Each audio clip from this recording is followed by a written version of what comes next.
Underwater photographer, filmmaker, activist Rob Stewart is my guest. His favorite thing to do is dive underwater with big fish or hang out with pythons, lemurs, and monkeys. He spent 10 years of his life trying to save sharks. Now he's interested in saving us humans, and sharks too. What's the status of shark finning around the world? Illegal shark finning, where is it happening mostly?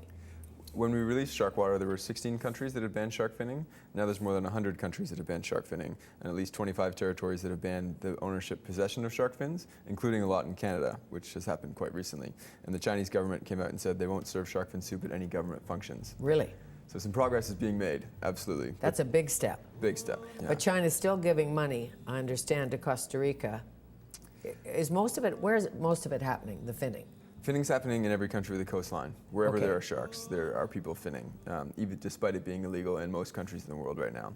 The thing is, it's happening out of sight and out of mind. And despite finning being illegal, the importation of shark fins isn't really illegal anywhere, which means you can fin as many sharks as you want as long as you bring the fins into port on a shipping boat, not a fishing boat.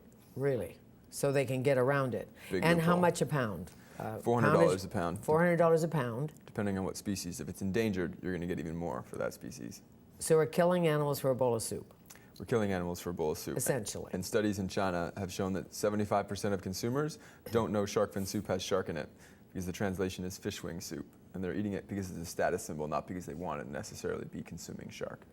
Okay, but is China giving Costa Rica a little money so that they continue finning, or do you know?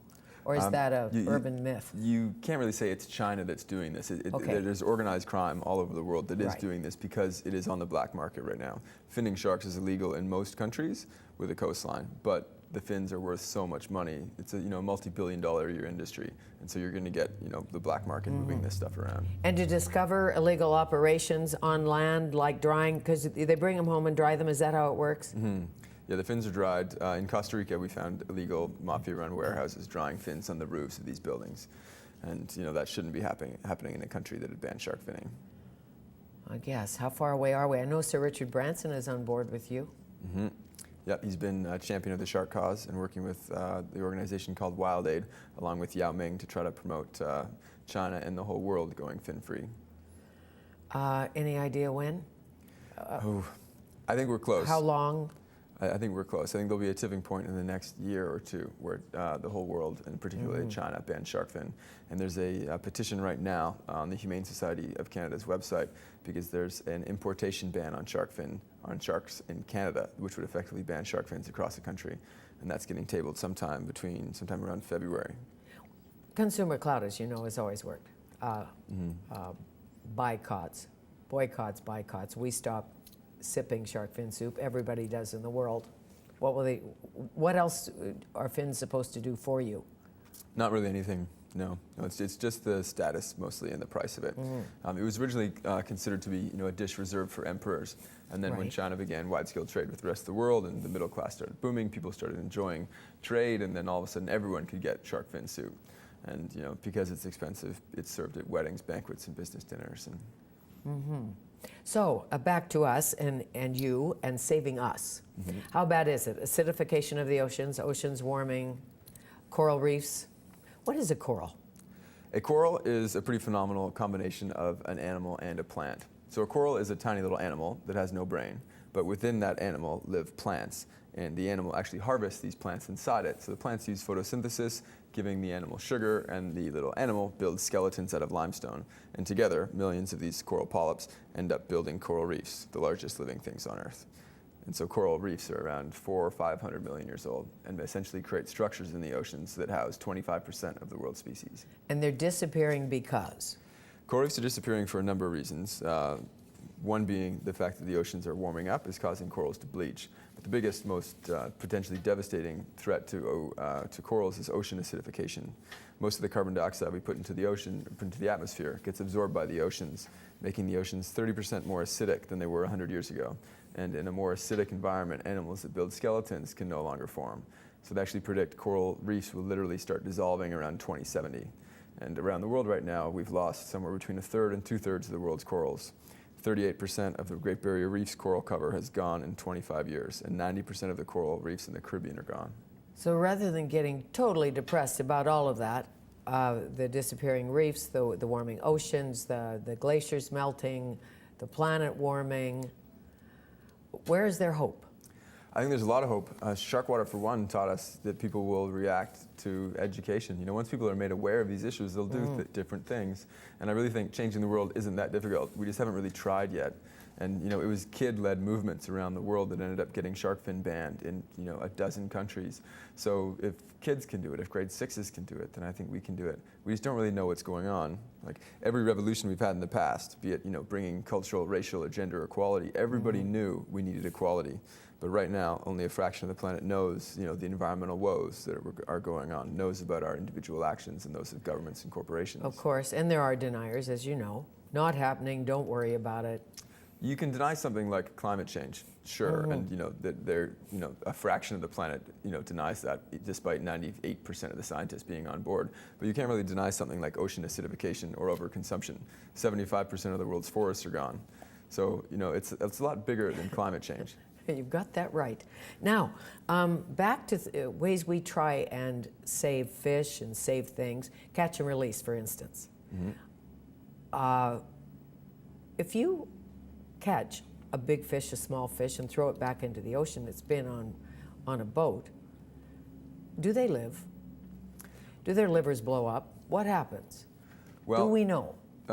You're underwater a lot. I am underwater a lot, yeah. The struggle to get a fish to the boat can be quite traumatic for the fish, because the fish literally thinks it's dying and exhausts its resources. But it varies depending on what species of fish and what the environment is and how it was hooked and stuff. And so a lot of the fish that do get hooked in catch and release do end up dying, but some of them can respond quite easily and still make it. So catch and eat. Doesn't it make sense? Just catch a few and eat. Catch a few and eat is a lot better, yeah. Right now, 90% of the world's large fish are gone. And every year we're wasting somewhere between 40 and 54 billion pounds of dead fish, which are thrown back into the ocean as bycatch. And that's happening because we have these enormously destructive fishing methods where we're dragging huge nets through the ocean and scooping up every animal and the ecosystem in its pathway. And we shouldn't be doing that in a world where we know 10 million people die of starvation every year. And they have dolphin-friendly tuna, and that too isn't perfect. Yeah. Dolphin-friendly tuna sort of spurred longline fishing, because they originally caught dolphins by putting a purse seine net around dolphins to catch the tuna underneath. But now with dolphin-friendly tuna, that is longlining. And a longline is what I found in the Galapagos Islands, which spawned shark water. A line that would stretch from Earth to outer space that's 50, 70 kilometers with 16,000 baited hooks on it that catches all sorts of species. When really what they're only after is one or two. And as you say, out of sight, out of mind. Who's out there watching? Exactly. Good Nobody. question. You've been in some rather precarious positions doing what you do, filming shark water. I had a little dose of flesh-eating disease. Yeah, I had flesh-eating disease, thought I was going to lose my leg. I had dengue fever, West Nile virus, and tuberculosis. So you call Mom and say, "Hi, Mom." Yeah. In a hospital in Panama. Yeah, it was pretty traumatic, I think, for my parents, the process of making shark water. No kidding. Because I was fresh out of university. I was a baby. I hadn't really been around the world that much, and all of a sudden I'm running from machine guns and mafia rings and really worried. And I've got this $200,000 camera, and then I call my parents and say, don't worry, I'll be fine, but I might lose my leg. I'll call you if I'm going to. And they're freaking out back in Toronto. But how lucky you are, considering where you were. Incredibly lucky, yeah. I'm lucky to be blessed with an immune system that could kick flesh-eating disease the way it did. Very much so, very much so. Because as you know, you could be in the snazziest hospital in North America and still lose your leg to flesh-eating. Yep. Yeah, I'm lucky for sure. But at the time, I wasn't really worried about my leg. I was more worried about this shark movie. Because this was my one shot. I'd gone massively into debt. I'd rented these cameras. I'd gone out and tried to, to save sharks by educating the public. And here I am stuck in a hospital, at the turning point of the movie, where if I go back to Canada to try to save my leg, the movie will be shelved and I'll never have another shot at making a documentary. But if I stay and fight off flesh-eating disease myself, maybe I could finish this movie. That could have spurred you on. That and a little romance, maybe. Maybe. You do write about Jane in the book. Yep. Yeah, there's a little bit Still of that the girlfriend, not the girlfriend? Not the girlfriend, no. Not the girlfriend? No. Just, you're never home. Maybe No. that has something to do with it. I'm not home often. I do move around a lot, yeah. On your level of cool, cool animals, a badass python, an animal that you think, wow. I know most of them. Yep.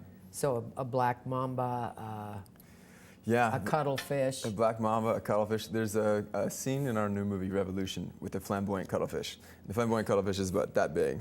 It's the pinnacle of cephalopod evolution. They're smarter than house cats. They have sign language where they've recorded 68 different hand signals that you can give to one of these cuttlefish, and they'll give you a distinct hand signal back. They're trying to talk to us, we just don't know what they're saying.